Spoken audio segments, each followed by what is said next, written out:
भारत गौरव आचार्य श्री पुलक सागर जी गुरुदेव के प्रवचन और लेटेस्ट धार्मिक भजन व कार्यक्रम निशुल्क देखने व सुनने के लिए हमारे YouTube चैनल जीन शरण मीडिया को आज ही सब्सक्राइब करें और सबसे पहले देखने के लिए बेल आइकन पर क्लिक जरूर करें। महाभारत की घटना याद आती है। कौरवों की सेना खड़ी है, इधर पांडवों की सेना खड़ी है। एक तरफ निहत्थे नारायण श्री कृष्ण खड़े हैं अर्जुन के सारथी बनकर, उधर बड़े बड़े योद्धा भीष्म पितामह, द्रोणाचार्य, कृपाचार्य, दुर्योधन, दुशासन, बड़े बड़े योद्धा खड़े हुए आमने सामने। युधिष्ठिर रथ से उतरे, वो जाकर भीष्म पितामह के चरणों का स्पर्श किया। युद्ध की रणभेरी बजी। जाकर युधिष्ठिर ने कहा कि तात श्री पितामह, तुम्हें बारंबार प्रणाम करता हूं। अपने अस्त्र शस्त्र छोड़े, भीष्म पितामह के चरणों में माथा रख दिया। भीष्म पितामह ने कहा, पुत्र विजयी भव। द्रोणाचार्य ने कहा, पुत्र चक्रवर्ती भव। कृपाचार्य ने कहा, पुत्र अपराजित भव।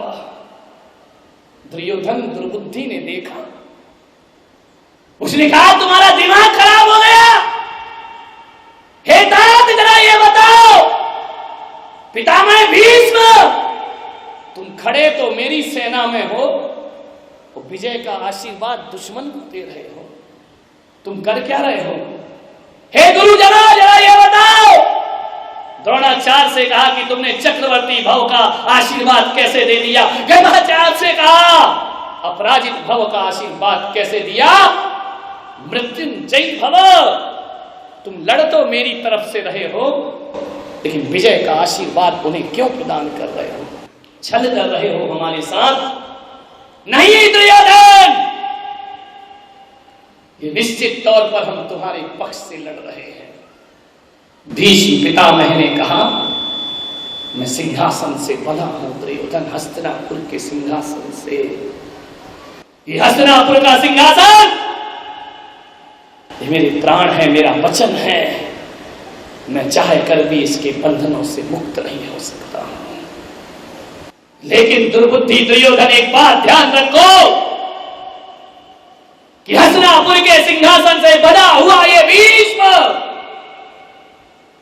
एक न्याय और नीति को ध्यान में रखते हुए, आज युधिष्ठिर को ये भीष्म ने आशीर्वाद दिया है, मैं तुम्हें बोलता हूं इस कुरुक्षेत्र की सेना के बीच, यदि युधिष्ठिर मेरे पास तलवार, अस्त्र शस्त्र, गदा, धनुष लेकर आता, तो हस्तिनापुर के सिंहासन से बना हुआ ये भीष्म युधिष्ठिर का सर धड़ से अलग कर देता। योद्धा बनकर आता तो लौट करके वापस नहीं जाता। लेकिन दुर्योधन वो हथियार लेकर नहीं आया मेरे पास, वो दिल का प्यार लेकर आया मेरे पास। याद रखो दुर्योधन, यदि उससे पहले तुम मुझे प्रणाम करते तो मैं तुम्हें विजयी भव का आशीर्वाद जरूर प्रदान करता, मैं तुम्हें मृत्युंजयी भव का आशीर्वाद प्रदान करता। लेकिन दुर्योधन हथियार लेकर युधिष्ठिर आता तो लौट कर नहीं जाता, लेकिन प्यार लेकर आता है। तो एक बात ध्यान रखो, देशों को जीतना बड़ी बात नहीं होती, दिलों को जीतना बहुत बड़ी बात होती है। द्रोणाचार्य, कृपाचार्य ने कहा, उसने शिष्यत्व का परिचय दिया है अपने जीवन में। मान्यवर, नजरें शर्म से झुक गई दुर्योधन की।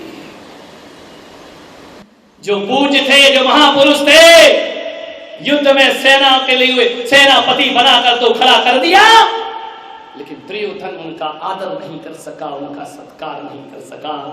मैं कहता हूं कि बातों बातों में व्यवहार बदल जाते हैं, वो देखते देखते दिनों रात बदल जाते हैं। कोई पैदा तो करे अपनी जुबान में वो नरमी, अरे नर्म लहजे से तो पत्थर भी पिघल जाते हैं। मिठास होना चाहिए।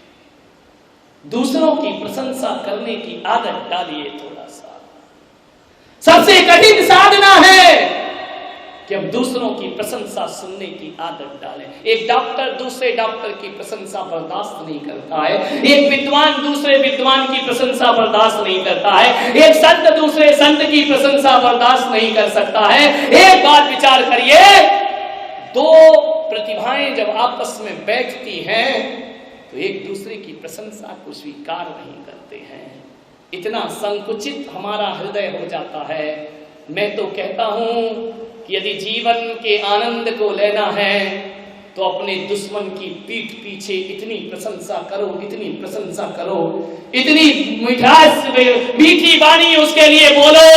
ध्यान रखिए, दुश्मन की प्रशंसा पीठ पीछे करिए, लेकिन तुम ऐसे हो कि सामने तो मीठा बोलते हो, बीच में जड़ें काटते हो बाद में। अरे दुश्मन की इतनी प्रशंसा करो, इतनी प्रशंसा करो पीठ पीछे कि जब उस दुश्मन के पास तुम्हारा संदेश पहुंचे, शर्म से शर्मिंदा हो जाए वो दुश्मन और दोस्ती के लिए तैयार हो जाए। वशिष्ठ और विश्वामित्र में जो झगड़ा हुआ था कि ब्रह्म ऋषि कौन होगा, वशिष्ठ कहते थे मैं राजगुरु, मैं ब्रह्म ऋषि कैसे कह सकता हूं विश्वामित्र को। दोनों में लड़ाइयां हुई, एक दूसरे के पुत्र का वध कर दिया गया। एक दिन विश्वामित्र वशिष्ठ को छल से मारने के लिए पहुंचे। विश्वामित्र वशिष्ठ की झोपड़ी के पीछे खड़े हैं। वशिष्ठ की पत्नी ने कहा कि हमारे पुत्रों की हत्या हो गई, हम इतना लड़े, ये जो दिव्य प्रकाश दुनिया में दिखाई दे रहा है, वो सामने जो प्रकाश दिख रहा है, बताओ स्वामी ये प्रकाश किसका है। वशिष्ठ ने कहा भले विश्वामित्र मेरे से दुश्मनी रखता हो, लेकिन सुनो, ये जो प्रकाश दिखाई दे रहा है ना, ये विश्वामित्र की तपस्या का फल है।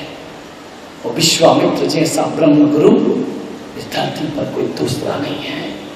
विश्वामित्र के कान पर जो शब्द पड़े कि मेरा दुश्मन, मैंने जिसके पुत्रों की हत्या की, फिर भी वो मेरी प्रशंसा कर रहा है, हाथ से फरसा छूट गया विश्वामित्र के। आए वशिष्ठ के पास, चरणों में गिरे, हे राजऋषि वशिष्ठ। वशिष्ठ ने कहा उठो ब्रह्म ऋषि विश्वामित्र। अपने दोनों हाथों से उठाया उसकी भुजाओं को और कहा तुम ब्रह्मलीन ब्रह्म ऋषि हो। हे विश्वामित्र, ये वशिष्ठ बड़ा होकर भी तुम्हें प्रणाम करता है। कहते हैं विश्वामित्र छल छल करके आंखों से आंसू बह गए कि मैं कैसा संत हूं। ये संत तो मेरे प्रति सम्मान के भाव रखा करता है।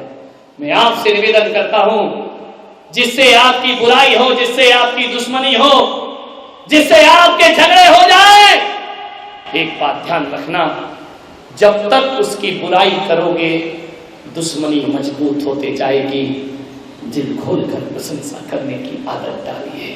मान्यवर,